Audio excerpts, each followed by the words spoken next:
So basically me and a friend of mine called Gareth are in partnership together running a coffee shop, and let's just say for argument's sake he dies, and he's leaving everything to his wife, but I hate his wife and there's no way I'm going to work in the business with his wife. So what happens in business situations when it comes to wills? Very good question, and that can happen quite often, and it does happen. So what I would do is, you have a shareholders agreement anyway about the business usually, or a partnership agreement, it depends how the structure of the business has been set up. And you would have what are called cross-option agreements. I don't know if you've come across them. No. So that's entwined with the business. So the cross-option is a policy that can be purchased which values the business. It needs to be reviewed from time to time. But let's say the business is worth 500,000. Right. So automatically, if you're equal partners, whether it's by shareholding at 50% or by 50% partnership, there's 250 there, isn't there? Yeah. Now, if you do not have a cross-option agreement, and if your business isn't cash rich, yeah, you are faced with a potential, well, the main beneficiary, the spouse, who you've got on with, but you don't want her in your business making decisions, yeah, you don't want her involved, but she will have the right, yeah, legally, to be involved, or she will say, well, I want my 250,000, or I want whatever it's valued at. yeah. Well, I can't pay that. I'll pay you over 20 years. Oh, I'm not waiting that long. So we either sell the business, because there may be a property involved. Yeah. So there is liquidity can be, but it's the end of your business. Let's say it's a coffee shop in a very, very good part of Swansea. Yeah. And you know the location is everything. But suddenly the banks won't give you, because you've got to find 250,000 to buy her out or pay. So if you've thought ahead and got a policy which isn't hugely expensive for a business, as long as there aren't inherent medical historic reasons for it, like smoking and other things, for not a lot of money, you can take all that away, because what will happen is that policy will come into place. Right. It'll be triggered by the partnership deed or the shareholders agreement to say, Dorothy, there is an option there, and I'm giving you the option. I'm paying you out directly through the policy of the insurance to you, and for that we agree, it's already in writing, that I will then have the 50% that would have normally have come to you.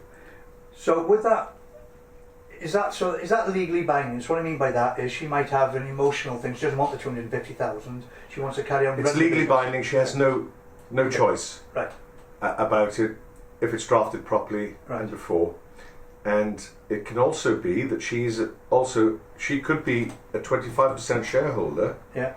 And still you can have it in the business that if one party died, that they all agree that it's a trigger event for her selling at that particular price. And that's all covered by for want of a better description, a business life assurance policy type thing. Yes, there would be as I say, there's a cross-option policy which is specific for this. It's almost like keyman insurance, but it's not. It's basically providing the liquidity to buy out the other partner, or partners, depending on what and it's consensual, because all the directors, all the shareholders, all the partners have signed to it previously, with the ability to take independent legal advice. But it's something that is already agreed and on the table.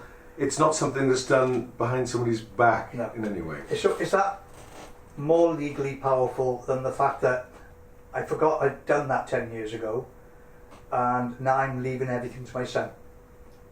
Yeah, so when I die, I leave my share of the business to my son. Well, what you have to remember is what your estate is. Yeah. So leaving my share of the business is fine, because that would still work in the sense that the business has got this agreement. Yeah. So the share in the business is coming back to the son in pound notes. Right. So you still buy the son out then? That's Okay. right, if that agreement hasn't been in any way changed or invalidated. Where you do have a problem, and I always have clauses in these agreements, that if there is a dispute about valuation, so let's say you valued it 10 years before 250,000, Yeah. it could be that the business has grown in a substantial way, Yeah. and it could be worth 2.5 million. Right. So if you haven't increased the cover, Yeah.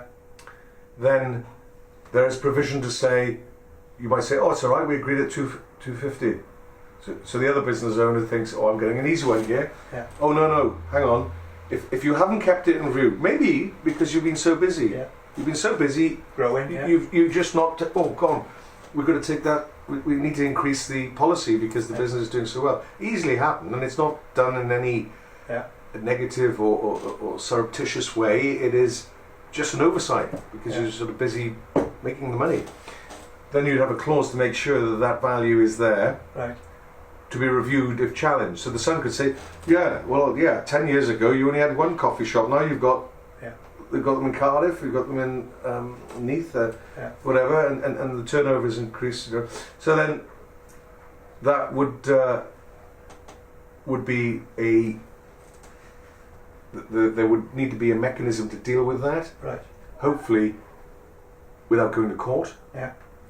by saying market valuation from a qualified accountant, and if you can't choose one, then the institute Yeah. of the president of the Chartered Institute of Accountants would appoint one, and then they'd say, well, this business is worth X, not Right. Y anymore, X. And then hopefully, if it's doing so well, it'll be easier to raise the capital, Okay. because you'd have to do that. Yeah.